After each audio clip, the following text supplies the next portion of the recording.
সইকাণ্ডের তদন্তে তৎপর সিআইডি। দিন দুয়েক আগেই তার কালীঘাটের বাড়িতে হাজির হয়েছিলেন তারা। নোটিশ পাঠিয়ে সোমবার ভবানী ভবনে তলব করা হয়েছিল তৃণমূল সাংসদকে। তৃণমূলের সর্বভারতীয় সাধারণ সম্পাদক তথা ডায়মন্ড হারবারের সাংসদ অভিষেক বন্দ্যোপাধ্যায়ের বাড়িতে আবার গেলেন সিআইডি দল। সোমবার বিকেলে রাজ্যের গোয়েন্দা বিভাগের কয়েকজন সদস্য অভিষেকের কালীঘাটের বাড়িতে পৌঁছন। তবে মূল ফটক বন্ধ থাকায় বাইরে অপেক্ষা করতে হয় তাদের। জানা গিয়েছে সোমবারও অভিষেককে নোটিশ দিতে গিয়েছিলেন সিআইডি, তবে বাড়ির ভিতরে ঢুকতে পারেনি তারা। বাইরে থেকেই অভিষেকের অফিসের এক কর্মীর হাত দিয়ে নোটিশ পাঠিয়ে দেওয়া হয়। কিছুক্ষণ পর অভিষেকের সই করে দেওয়া সেই নোটিশ সিআইডির হাতে পৌঁছে দেয় ওই কর্মী। তিনি জানান অভিষেক অসুস্থ, যদি মঙ্গলবার সিআইডি আসতো তবে হয়তো অভিষেক নিজে এসে নোটিশ নিতে পারতেন। সইকাণ্ডের তদন্তে তৎপর সিআইডি। দিন দুয়েক আগেই অভিষেকের কালীঘাটের বাড়িতে হাজির হয়েছিলেন তারা।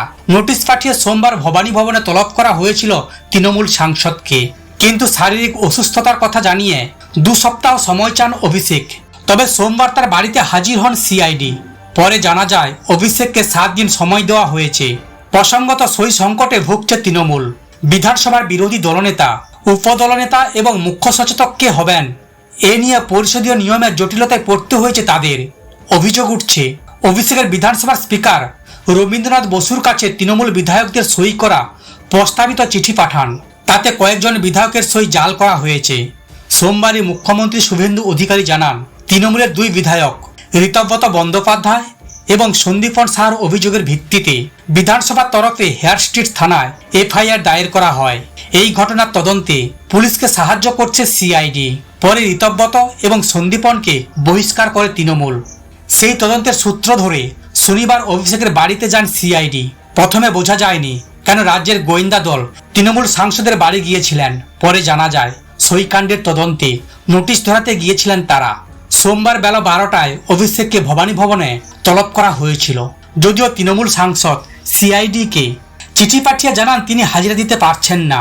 অভিষেকের ঘনিষ্ঠ মহল সূত্রে খবর, শারীরিক অসুস্থতার কারণেই ভবানী ভবনে হাজিরা দিচ্ছেন না অভিষেক। ওই সূত্রের দাবি অভিষেকের ডান দিকের চোয়াল, ঘাড় এবং বুকের আশপাশে এখনো ব্যথা রয়েছে। আপাতত বাড়িতেই রয়েছেন তিনি। হাজিরার জন্য সিআইডির কাছে অভিষেক 14 দিন সময় চেয়েছে বলে জানা গিয়েছে। তবে তার মধ্যে সোমবারই অভিষেকের বাড়িতে গেল সিআইডি দল। শনিবার ভোট পরবর্তী হিংসায় আক্রান্তদের দেখতে গিয়ে নিজেই আক্রান্ত হয়েছিলেন অভিষেক। ওই দিন রাতেই বাইপাসের ধারে একটি হাসপাতালে নিয়ে যাওয়া হয়েছিল অভিষেককে। সেখানে চিকিৎসা না হওয়ার অভিযোগ তুলে তাকে পরে মিন্টো পার্কের একটি হাসপাতালে নিয়ে যাওয়া হয়। সেখানকার চিকিৎসকরা জানান হাসপাতালে ভর্তি করানোর মতো গুরুতর শারীরিক পরিস্থিতি নয়। অভিষেককে বাড়িতে বিশ্রাম নেওয়ার পরামর্শ দেওয়া হয়।